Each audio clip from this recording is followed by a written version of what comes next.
Today, let's teach you the strict ring muscle up. Now, first, what are the prerequisites? What are the things we should be able to do before we start working it?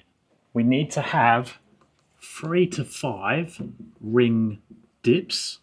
And these ring dips need to be controlled at the top, so be able to hold here for time and hold a conversation ideally. Go all the way down to your bicep and shoulder touches the ring, and then push all the way back up. Now, technically, we only need 1 rep, but because we're going to need to do some transitions and have work, or we need to have excess energy for more work, like chin-ups and the transition through to the actual muscle up, having more than 1 rep is ideal and really is necessary to achieve a comfortable muscle up. So 3 to 5 reps on there. And if you can't do them on the rings, I'd highly recommend that you first get them on the bar. Make sure you're getting nice and deep, pushing all the way back up to that top support, exactly the same as what we was doing on the rings. Get like 5 comfortable reps here, and then start transitioning them over to the rings. So practice that top support, practice those holds at the bottom, slow eccentrics, maybe toe assist, and keep doing the volume work on the bars, getting lots and lots of repetitions here, which again is just going to give you excess strength when it actually comes to doing the ring muscle up. Then we need to have, I would say, 5+ strong chin-ups. Now, why 5 chin-ups where I said 3 to 5 dips? The chin-up is the bottom of the muscle up. We need to be coming up with lots of power, lots of strength. So when we start that transition, the energy, the momentum carries us on through the transition and up. So if we can pull up nice and strong here, when we get to that top of the movement on the ring dips, the transfer through of energy is up and above the rings, not down here somewhere. We need to be getting lots of height.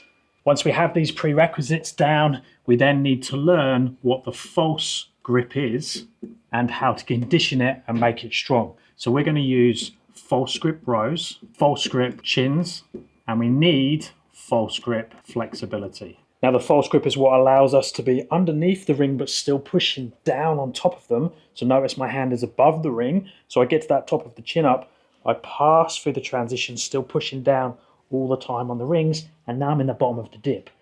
Watch as I come down for an eccentric, I get back into that false grip, into that position, hands are still on top of the rings, but my body's underneath. So that's very important for us to be able to come up around the rings through the transition nice and slow and push up. Now, for a strong false grip, we need to be placing this part of our wrist on top of the ring like so, and then we bend or flex the wrist into that position. Now I still have full grip of the ring, but my heel of my palm and that part of my wrist is pushing directly down on the ring, even when I'm underneath. So it looks like that. Now I practice that all the time. You can even hold your steering wheel like that while you're driving. We just need to make this very comfortable. Now it's quite easy here when my elbows are bent, but when I straighten my arm, it's hard from a flexibility point of view. It's hard to get into this full flexion here and have arms straight. So at the bottom of the chin up here, the start of the muscle up, a lot of people slip out of the false grip or don't get a strong false grip. So we need to work on flexibility of that wrist position in the false grip closed position. And I can do this on the floor or against the wall. I'm just going to make my fist into a real tight position. So I've brought my fingers, my knuckles as close as much as possible, wrap them around my hand and my thumb. I'm going to put the knuckles together. So that position there. Then I'm going to place the top of the palm, the back of the palm, on the wall like so, trying to keep the knuckles together. So I'm there. And then all I'm going to do is straighten the arms as much as I can. Now that's really, really hard. My knuckles want to open, my fingers want to come out of that fist position, and it's really intense all around the forearms and the elbows, and I can really feel my wrist wanting to open up. Now I can do holds or time there, I can do repetitions. Like I say, you can do it on the floor as well in that position. You're just trying to stop that from happening and the fingers opening. We can also just condition the position here in lots of different positions. So in the top position, I can get into a false grip. So make sure you've got it on both sides. And I've got that nice, tight, strong position. I bring the hands in. The closer I bring them towards the chest, the easier this is. I don't want to be out here somewhere. It's much harder to do that. So I want to bring it in close to each other, close to the chest. So I've got good contact there. I've got that strong false grip. I bring the chest underneath the ring, and then I can just go onto tiptoes. Or if I have it, I can lift up in that position. But you can tell by my voice, this is pretty tricky. And then we can do the same thing at different heights. Think of it going through like an eccentric chin up. I can hold at that top position, which is arguably one of the easiest positions, or like 90 degrees is the easiest. And then as I start to straighten the arms even more, the flexibility is trying to pull me out of that false grip.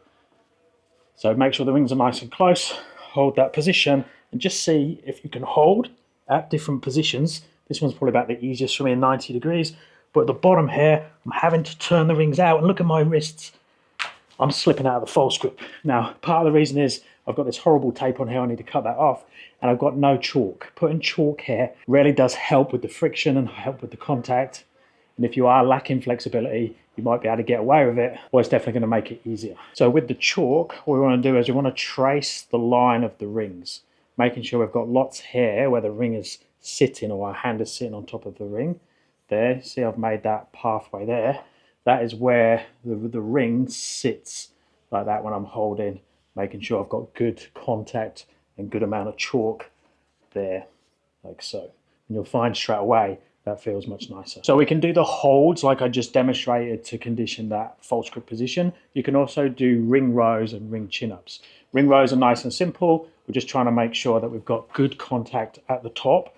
So my chest is touching. Ideally the rings would be a little bit longer. And then I'm coming down, turning the rings out, which allows me to have better range of motion there. And then I can come back to that position. Now every time I come back, I need to make sure that I've still got a good false grip. As you do the reps, the tendency will be to pull out of the position, and you just want to stop straight away. We're not conditioning the ring row by itself. We're conditioning the false grip ring row. So maintaining that false grip is critical to the movement. And if that feels comfortable and your chin up and your false grip is already a little bit stronger, I would definitely go straight in to ring chin ups. Now ring chin ups, exactly the same as the false grip ring rows. We want to maintain that false grip throughout the range of motion, ideally going all the way down to straight arms and all the way up to our chest, easily touches the ring. We don't want to be skipping any of the movement here, because that's going to make it so much harder to get the muscle up, or even take the muscle up away from us completely. So full range of motion is critical. So all the way down the bottom, all the way up, chest touching the ring at the top, all the way back down. Again, 3 to 5 repetitions would be the goal. I'm making it harder for myself, having the rings low and having to be in a tuck position. Ideally, you'll make them higher. Now let's look at the 3 different sections or parts of the muscle up. We have the top section that we've spoken about already. So that's the dip, that's the top half of it. We then have the bottom half, which is the false grip chin up, pulling from that straight arm position all the way to our chest, touches the ring. So false grip chin. And then we have the bit in the middle, the transition. What takes us from the top of the chin up to the bottom of the dip? We have the transition. Now this transition is the complex part, the foreign part, the bit we don't really know if we've just been doing standard dips and chin-ups in the gym. And for most people, this is the star attraction. This is the bit that's going to give us the muscle up, or stop us from getting the muscle up if we don't have the quality and control of this movement. So to understand the transition, we first need to go for it really slowly, mimicking perfectly the pathway of the muscle up. Now we just want to focus on the middle section, but what we need to think about is I've just pulled up in this false grip position in the chin up, and I've touched my chest to the bar. Notice the chest facing upwards. We don't want to be in this position when we get to the top of the chin up. I want to have the chest open. Here I want to keep pulling up as high as I can, but watch, see how I'm turning the elbows? My chest is going through the rings, and I get through to the bottom of the dip position. So how I could push out of the dip, if I was doing an eccentric dip, this would be the bottom part where I come down to. Now when I come back, notice the hands turn, the rings coming closer together.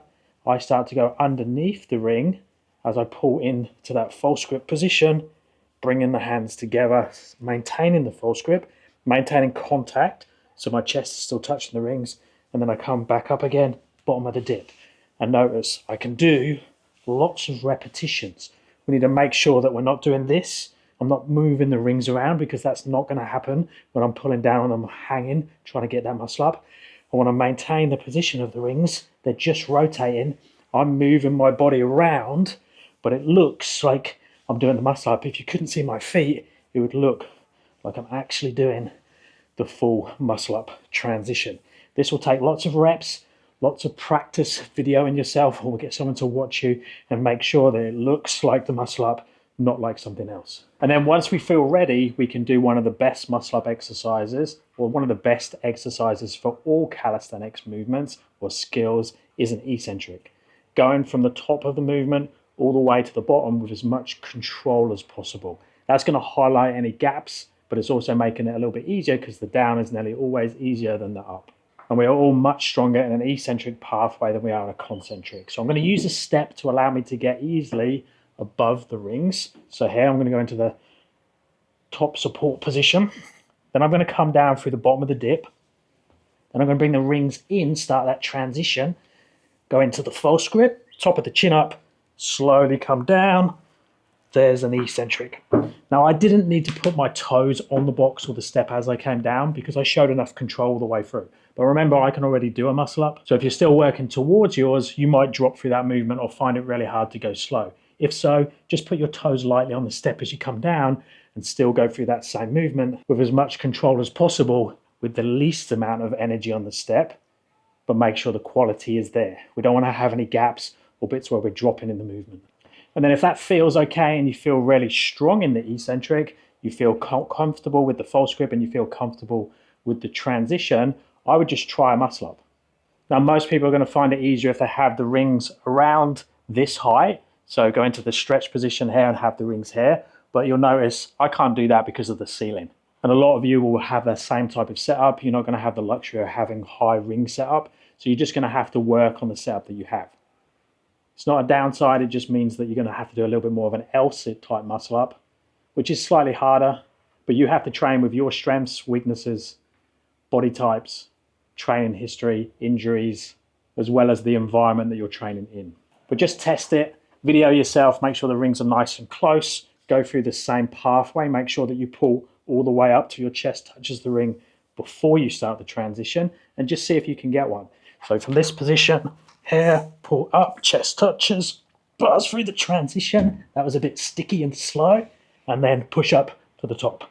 And as you can see, my muscle up's a little bit rusty. I haven't trained these for a long time, but I like to just check in, maintain the skill. That's why I like coaching the skill of a muscle up or coaching other skills that I don't work all the time, because it ensures that I go through all those stepping stones. Can I still do an eccentric? Can I still do the transitions really nicely? Is my false grip strong enough? Do I have the flexibility? Obviously, it's a little bit easier if you're just rusty and the muscle up doesn't feel comfortable compared to getting your first muscle up. But those are the main stepping stones that I would go through. There's other cool movements that you can do where you can kneel on the floor, you can use band assist, you can use partial range, but I just focus on those basics to start with, fill your gaps, make sure those chins, dips and transitions are strong enough. And if you need more help, you'll find programs for the muscle up in my app, as well as all the other handstand and calisthenics movements, or you can reach out for online coaching. Let me know if you have any requests for future videos, and I'll speak to you soon.